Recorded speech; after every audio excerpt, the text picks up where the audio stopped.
meneruskan pengajian kita kitab Al-Muhadzab fi Fiqh Imam Syafi'i lil Imam Abu Ishaq Asy-Syirazi rahimahullahu taala yang disyarahkan oleh Abu Zakaria Yahya bin Syaraf an-Nawawi Damashqi Syafi'i rahimahullahu taala. Sedikit kita ulas bahwa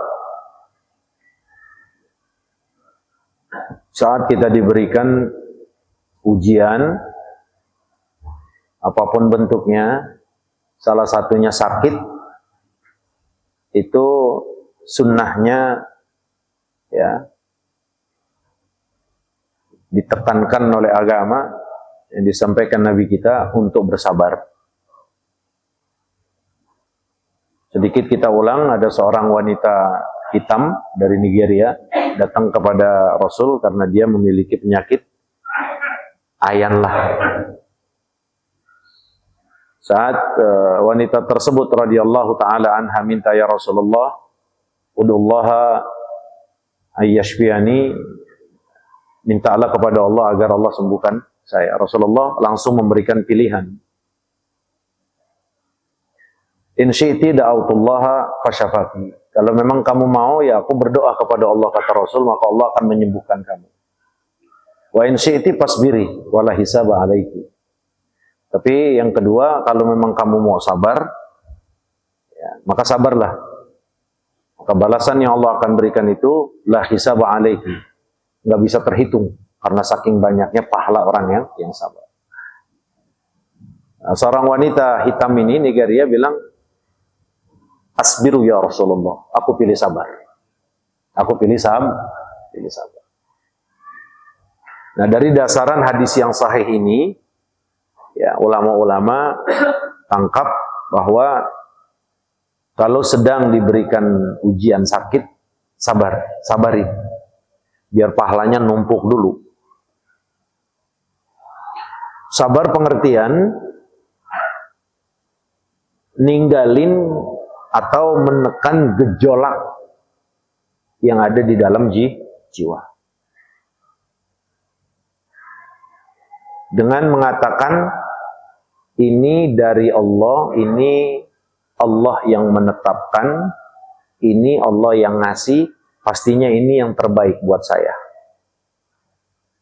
Maka saat seorang mukmin laki-laki dan perempuan sudah meyakini dengan keyakinan yang kuat bahwa Allah sedang memberikan kebaikan, maka dia akan memilih untuk lebih berlama-lama diberikan kebaikan tersebut. Enggak gelisah, udah teburu-buru pengen baik, teburu-buru ke dokter, teburu-buru ke rumah sakit, teburu-buru minum obat. Sabarin aja dulu. Ini yang penting. Jadi kalau kita lagi dikasih ujian, cobaan, salah satunya sakit, sabarin dulu, kuatin dulu, ya Allah, ini Allah yang ngasih. Kalau Allah yang ngasih, pastinya terbaik. Jadikan ini pahala terhadap ya, musibah ini, ya Allah. Allahumma ajurni fi musibati, jadikan ini pahala terhadap musibah yang aku sedang terima, ya Rabb. Dengan begitu hati akan tenang. Udah tenang, enak. Nah, itu namanya sabar. Nah, setelah sabar, apalagi perintah agama yang harus kita laksanakan? Gitu. Nah, disinilah lanjutan dari pembahasan kita. Wa yustahabbu ayyatadawa lima rawa Abu Darda anna Rasulullah sallallahu alaihi wasallam qala innallaha ta'ala anzala da'a wad dawa wa ja'ala likulli da'in dawa wa ja'ala likulli da'in dawa'an fatadawaw wa la tatadawaw bil haram. Setelah hati kita tenang, kita lagi diberikan yang terbaik oleh Allah, dan kita kepengen berlama-lama kebaikan terus diberikan kepada kita. Yang kedua yang harus kita lakukan apa? Berobat. Termasuk disunahkan kita berobat sebagaimana satu riwayat Abu Darda anna Rasulullah sallallahu alaihi wasallam bersabda, "Innallaha ta'ala anzala da'an wad dawa", bahwa Allah menurunkan obat dan penyakit. Innallaha ta'ala anzala da'a wad dawa. Bahwa Allah Subhanahu wa taala menurunkan penyakit dan obat. Berarti nyampainya penyakit dulu, baru obat.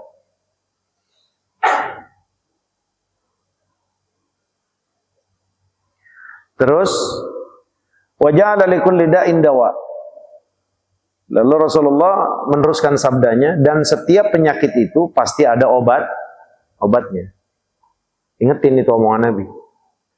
Ini omongan bener banget ini. Lalu kata Rasul, fatadawau, berobatlah kalian. Berobatlah kalian. Kemudian wala tatadawau bil haram. Dan jangan berobat dengan yang haram. Nah, dari dasaran hadis ini ya, bahwa ditetapkan sunnahnya kita berobat kalau lagi sakit.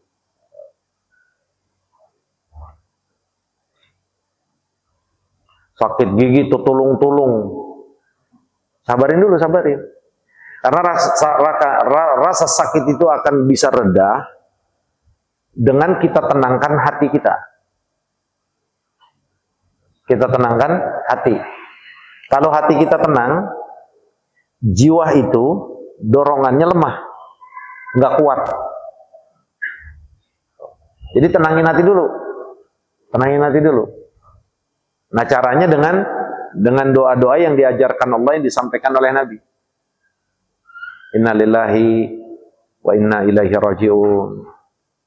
Walillahi ma'a'ta wa lahu ma'akhaz. Kita milik Allah dan hanya kepada Allah kembali. Allah punya hak memberi, Allah juga yang punya hak mengambil. Allahumma ajurni fi musibati. Ya Allah, berikan pahala terhadap musibah ini. Wakhlub li khairam minha, ganti yang lebih baik. Ini doa diajarin Nabi sambil kita resapin. Nah, ingat-ingat dah tuh pelajaran kita. Idza aradallahu bi'abdin khairan ibtalah. Allah tuh kalau lagi ya menginginkan hambanya baik, hambanya dikasih ujian. Walaupun sekedar sakit gigi. Apapun yang tidak enak, seringan-ringannya tidak enak, gelisah aja, sedih aja. Lagi enak-enak ngaji tau-tau gelisah gitu. Itu masuk kategorinya ujian, musibah, cobaan dari Allah. Maka doanya itu tadi yang kita rentetin itu dibaca sambil diresapi. Nah, dengan zikiran-zikiran doa sambil diresapi, ini yang bisa nenangin hati. Nah, kalau hatinya tenang, gejolak jiwa ini juga lemah. Dia enggak berontak, enggak. Ikut lemah. Artinya ikut tenang. Nah, ikut tenang itu akan mengurangi rasa sakit yang kita alami. Coba dah. Siapa di sini yang masih suka sekelan? Oi. Ini ngomong-ngomong paham gak sekelan? Bang Gagat pernah sekelan? Iya, zaman kecil. Pas gede udah enggak ya? Lu apa sekarang, Bang? Enggak. Masih kecil dulu. Ya, sekelan. Kan sakit atau sakit gigi. Sekelan tuh gini, kayak bengkak di selangkangan, di sini. Itu biasanya meriang. Kalau bahasa Maduranya apa ya? Saya lupa. Apa itu saja?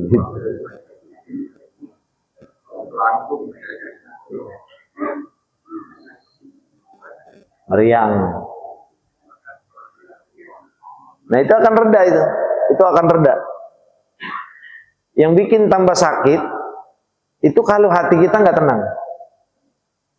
Kalau hati udah nggak tenang, artinya hati nggak kontrol. Kalau hati nggak kontrol, maka nafsu dia akan punya wewenang untuk bergejolak. Lu sih makan ini, lu sih kagak denger kata, macem-macem.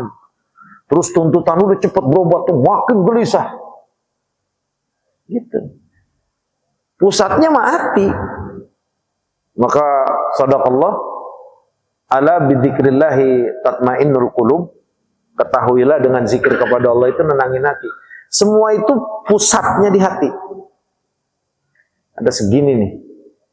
Kalau kata Imam Ghazali ada segini ukurannya. Yang di bawah, yang di belakang kibdah. Kibdah itu hati. Kita tuh punya hati itu kan. Punya hati itu. Itu di belakangnya, itu namanya al-qalbu. Segini ya. Segumpal daging. Enggak gede, enggak segini. Segini nih.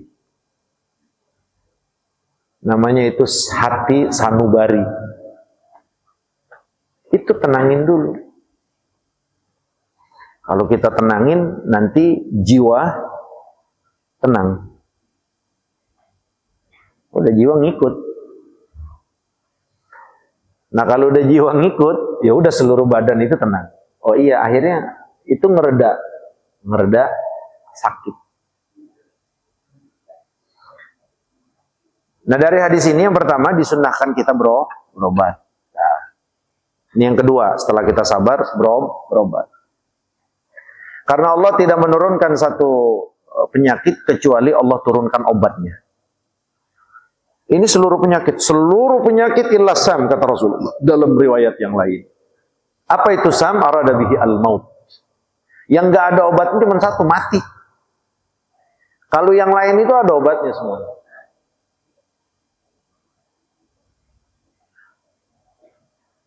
Apa aja dah, pokoknya setiap penyakit itu ada obat. Oh, ada obatnya. Maka kata Nabi, berobatlah kamu. Dan pesan Nabi, jangan berobat dengan yang haram. Dan di sini ada dua pengertian. Ya, ada satu pengertian. Yang pertama, nggak boleh kita menjadikan apa-apa yang Allah haramkan itu sebagai obat. Itu nggak boleh. Karena Allah udah bilang setiap penyakit ada obatnya yang halal. Maka berobatlah kamu. Ingat, jangan berobat ya pada sesuatu yang Allah haramkan. Artinya, jangan sesuatu yang Allah haramkan itu kita jadikan obat. Seperti darah ular, sate ular, haram. Sate cecek, haram. Sate tikus, haram. Sate babi, haram. Sate anjing, haram. Apa aja haram. Oh ini nih kalau gatal-gatal begini, minum homer, haram. Nggak ada. Allah nggak akan menurunkan satu obat yang itu diharamkan oleh Allah. Nah, makanya bapak-bapak masyarakat kampung saya khususnya yang masih berobat, kalau anak gatal dibeliin sate ular, nggak boleh lagi udah. Ada obatnya kok. Ada obat. Ya dulu kan saya masih kecil itu, kalau gudik yang kagak baik-baik, itu dibeliin sate ular di kota sana. Memang habis makan sekali, itu baik. Nggak gatal lagi. Beneran emang. Nah, itu obat ya. Iya bener obat, tapi ularnya haram. Mananya apa? Ada di sono obat yang halal. Obat yang suci. Obat yang tidak diharamkan oleh Allah, yang sudah Allah sediakan dari penyakit tersebut. Semuanya penyakit. Penyakit galau, ada obatnya apa? Jangan pakai ngomong kawin, Bang. Lah ke situ punya bini aja. Apa Bang Gagat? Obat galau. Pak Haji Muzaki. Beraninya ngomong doang, kata Pak Haji Muzaki. Pak Haji Muzaki padahal mau modalin emas loh Bang. Pak Haji Muzaki itu orangnya jujur, dia mah konsekuen. Ini apa 3 bulan kagak ngomong-ngomong. Apa Bu? Ada apa? Hah? Iya Pak Haji Muzaki, iya ada ibu. Kan kita nggak ngomongin ibunya, ngomongin dia ini. Bang Jul kalau mau nikah, itu Pak Haji Muzaki bilang nanti emas kawinnya dari saya. Itu Pak Haji Muzaki ngomong, kita ngomong udah 6 bulan. Udah setengah tahun, coba ada perbuatannya kagak? Lah kagak. Ntar lama-lama saya nikah nih. Dah terusin. Loh, jangan, jadi segala daging ular, tikus nggak bisa jadi obat. Ada. Dan bukan sebatas kepada obat ya fisik, apapun. Kalau yang namanya obat itu ya tidak akan mungkin dari sesuatu yang Allah haramkan. Kayak maaf, penyakit prostat. Prostat apa? Itu kalau dokter-dokter yang nggak punya etika, dokter-dokter PA lah gitu ya, bukan dokter-dokter yang punya etika. Udah dibilang main aja sama Jablay. Bener nggak penyakit prostat itu? Iya, yang tersendat itu karena nggak keluar sperma. Itu kalau dokter-dokter luar itu yang nggak punya etika, bilangnya main aja sama Jablay, main sama PSK.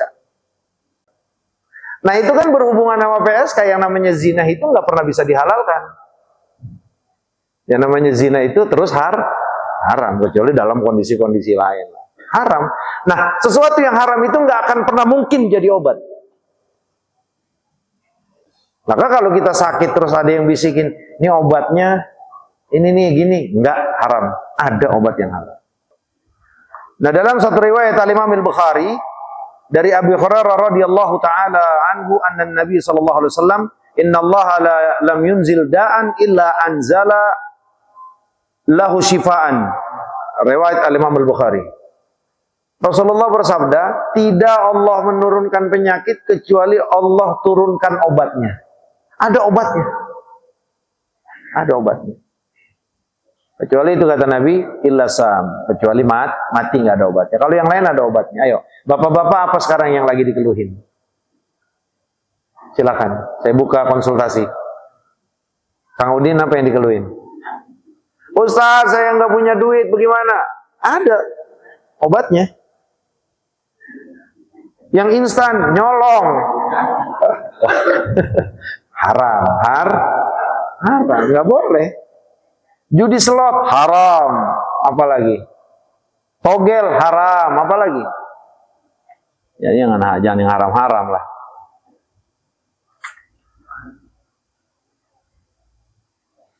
Nah, selanjutnya, wa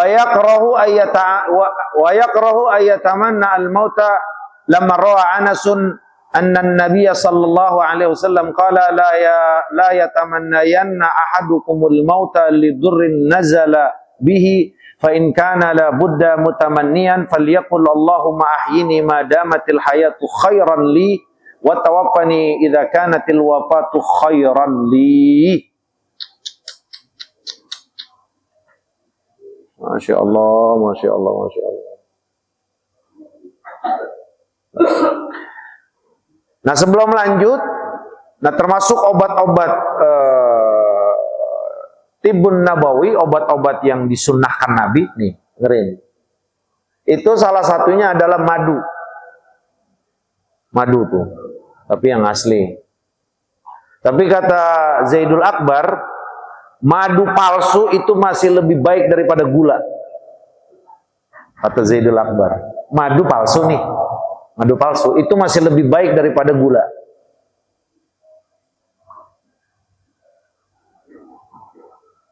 Tapi sekarang sih alhamdulillah banyak madu asli. Itu obat. Nah, ini kita ulang, ada satu sahabat dalam satu riwayat yang sahih dari Nabi kita, dia ngeluhin saudaranya sakit perut. Ini sakit perut bisa masuk ya, lambung atau apalah. Sakit-sakit yang ya, berkisar yang di sekitaran perut kita. Itu kata Nabi, iskihi asal, kasih minum madu. Dikasih sekali belum baik, 2 kali belum baik, 3 kali belum baik. Datang lagi ke Rasulullah SAW. Ya Rasulullah, aku sudah berikan madu, tapi belum baik. Apa kata Rasulullah? Shadaqallahu wa kadzdzaba batnu akhik. Maha benar Allah yang telah menetapkan kalau madu itu obat, dan sungguh bohong perut saudara kamu. Padahal udah 3 kali diminumin. Kata Nabi, minumin lagi. Pas diminumin yang keempat, baru tuh baik. Nah, ini sebenarnya dari sini, itu ditangkap oleh ulama-ulama kita bahwa untuk madu adalah obat. Cuman di dalam mengkonsumsinya ini harus dikondisikan kepada badan kita.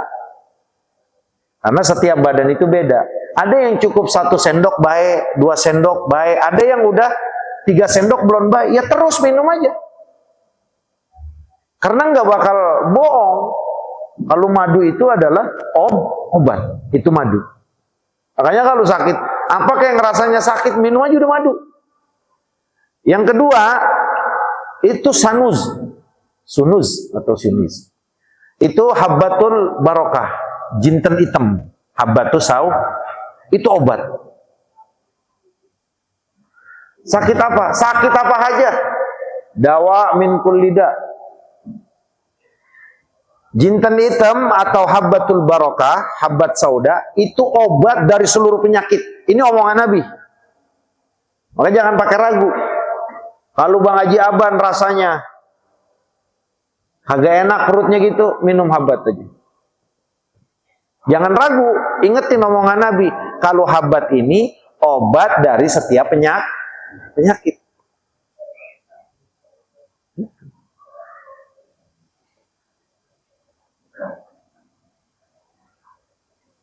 Yang sakitnya, kencingnya rada-rada seret, sakit, minum habbat sauda, biasain. Kalau mau tidur 2 sama madu, atau bangun tidur 2 setelah nyarap, itu aja. Yang romannya BAB-nya nggak enak atau apa, atau udah mulai terkena ini, minum habbat, yakin ini. Itu kata Rasulullah Sallallahu Alaihi Wasallam. Dari Abi Hurairah, riwayat Al-Imamul Bukhari dan Muslim, aku mendengar Rasulullah Sallallahu Alaihi Wasallam, kata Abi Hurairah, yaqulu li suniz, itu namanya suniz, itu habbatus sauda. Alaikum bihadhil habbatis sauda. Kata Nabi, hendaknyalah kau ya menggunakan ya habbatus sauda, biji hitam, yaitu jintan hitam atau yang kita kenal habbah al-barakah. Fa inna fiha shifaan min kulli da'in. Kata Rasulullah, karena habbatus sauda ini itu obat dari setiap penyakit, illa sam, kecuali mati. Jadi kalau memang udah ketentuannya mati, nggak bisa diobatin sama apa namanya, sama habbatus sauda. Tapi kalau memang dia umurnya masih panjang, itu bisa baik, bisa jadi penyembuh pada setiap penyakit. Lihat bahasa Rasul, fa inna fiha shifaan, penyembuh, kesembuhan dari setiap penyakit, illa syama, kecuali kemati, yuridu bihi al-mauta, rawahul Bukhari wa Muslim. Ayo beli dan nyetok. Atau ada yang dagang? Bang Pian punya habbatus sauda? Hah? Payah Bang Pian. Bang Apun? Aduh, Ustaz Rusmin? Tanyain. Yang asli beli. Mau yang udah minyaknya atau bubuknya. Nah, saya kalau lempengan begini kan bukan ahli. Saya suka ngikutin Zaidul Akbar itu, pada saat ditanya, dia bagusnya Z-nya, minyaknya, apa bubuknya? Kata Zaidul Akbar, dua-duanya bagus. Dua-duanya bagus. Dua-duanya bagus. Ya Nabi minumannya itu sehat. Bu, punya habbatus sauda? Ya kalau punya banyak mau bagi atuh. Ya punya, nyetok di rumah Bang Apun, Bang Jaban, woi nyetok, beli ntar beli 30.000 apa 50 gitu. 70.000. Hah? Tuh 70.000, orang kalau nyunah emang begitu, udah tahu aja 70 segitu. Kalau mahal juga ya.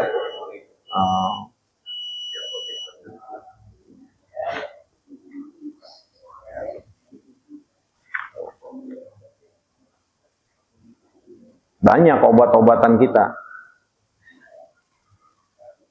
Obat-obatan yang Nabi arahkan tuh banyak. Nah ini yang dalam pembahasan malam ini baru 2. Madu dengan habbatus sauda. Rutinin aja. Insya Allah penyakit jantung, ya, limpah, lemper,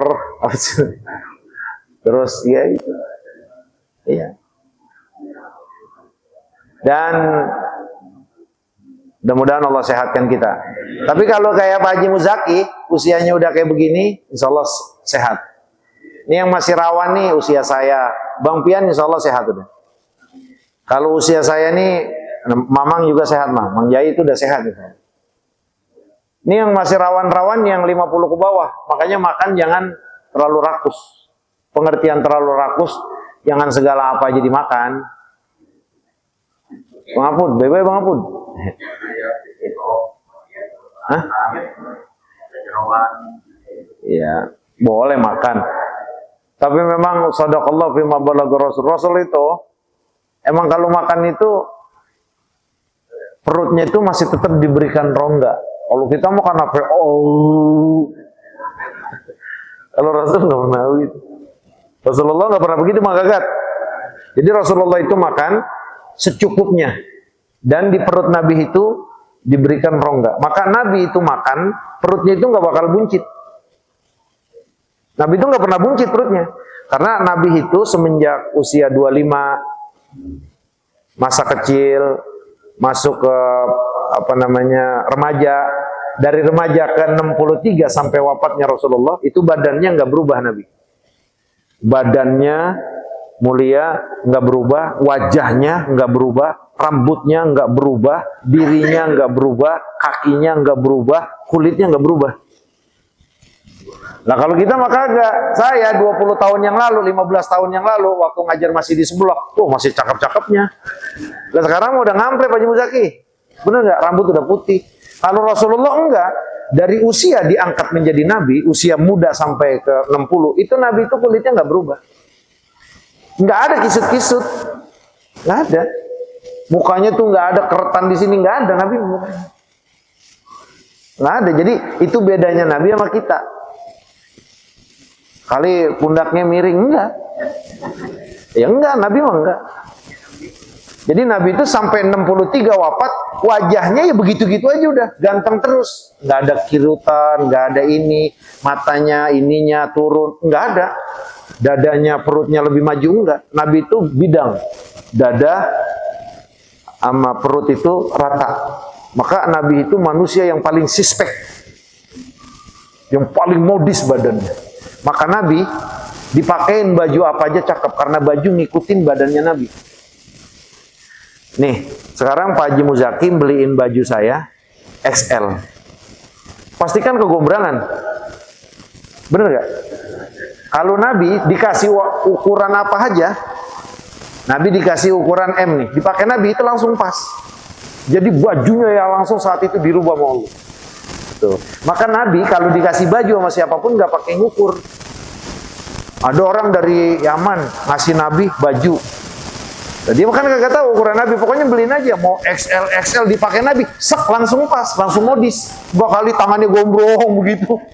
Nabi dibeliin tuh sama orang Jati Cempaka, sama orang Rahmatul Ummah, tangannya pengen enggak, dibeliin XXL dipakai Nabi langsung tuh baju berubah, enggak pakai yang jahit. Itu mukjizat yang hanya Allah berikan kepada Rasul. Makanya nanti di hari kiamat Nabi, manusia atau Nabi yang pertama diberikan pakaian itu Nabi Sayyidina Ibrahim alaihissalam, kata Rasulullah. Itu Sayyidina Ibrahim yang pertama diberikan pakaian oleh Allah. Semuanya kan telanjang.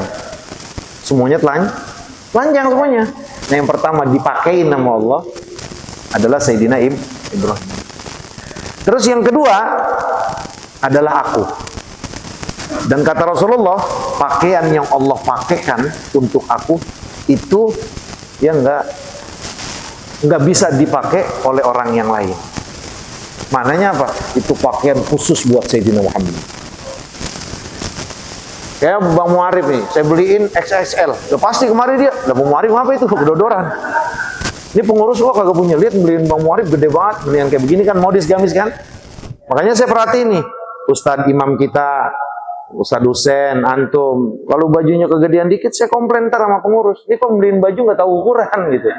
Bilang sama pengurus, saya bukan nabi gitu. Kalau Rasulullah, Pak, Bapak beliin XXL, dipakai Nabi itu langsung modis.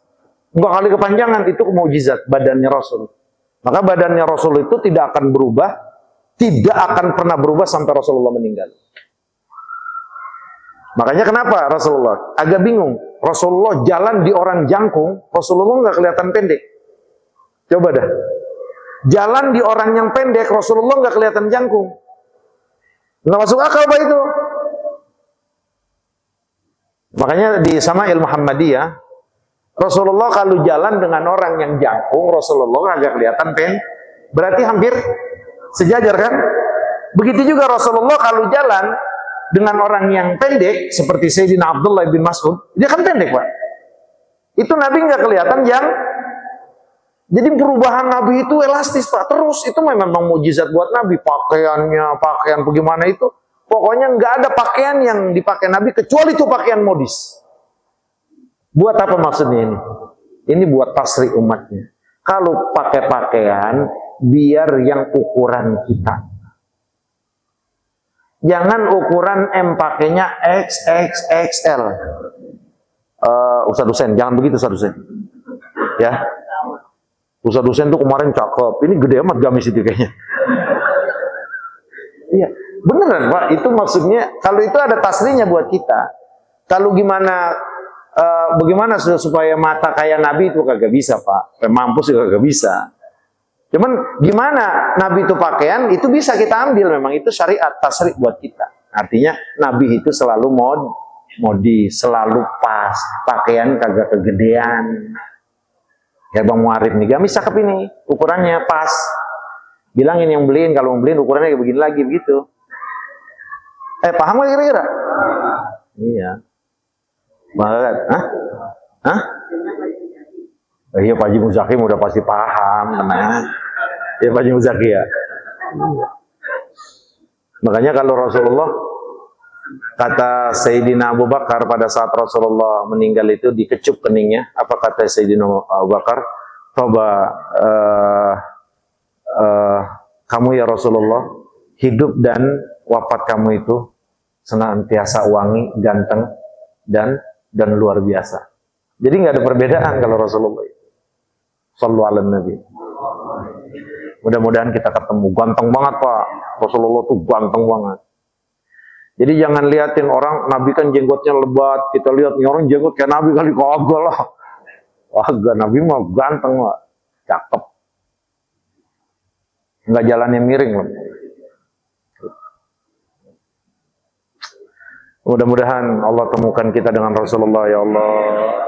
Allah temuin ya Allah, Allah temuin ya Allah. Mudah-mudahan kita umatnya yang Allah sayang, yang dapat syafaat Nabi. Di sana juga dimanjai nama Nabi ya Allah, amin ya Rabbal alamin. Ya badar-badar, jangan suka ngelawan nama Allah, jangan suka songong sama Nabi. Sunnah itu Allah sunnah itu songong banget sama Nabi. Jangan. Kalau belum bisa melaksanakan sunnah, ya minta sama Allah biar kita dikasih kekuatan. Jangan ngerendahin sunnah tersebut. Saat kau rendahkan sunnah, maka kau merendahkan yang menetapkan hukum Allah. Saat kau merendahkan sunnah, berarti kau merendahkan orang yang memberikan contoh kepada kita. Ya, maka kalau belum bisa melaksanakan, jangan merendahkan apa yang Allah, yang Rasulullah perintahkan. Mudah-mudahan manfaat. Yang benar dari Allah, yang salah, yang keliru dari saya dan dari syaitan. Subhanakallahumma bihamdika. Asyhadu an la ilaha illa anta. Astaghfiruka wa atubu ilaik. Wa sallallahu ala sayyidina Muhammadin wa ala alihi wa sahbihi wa sallam. Alhamdulillahi rabbil alamin.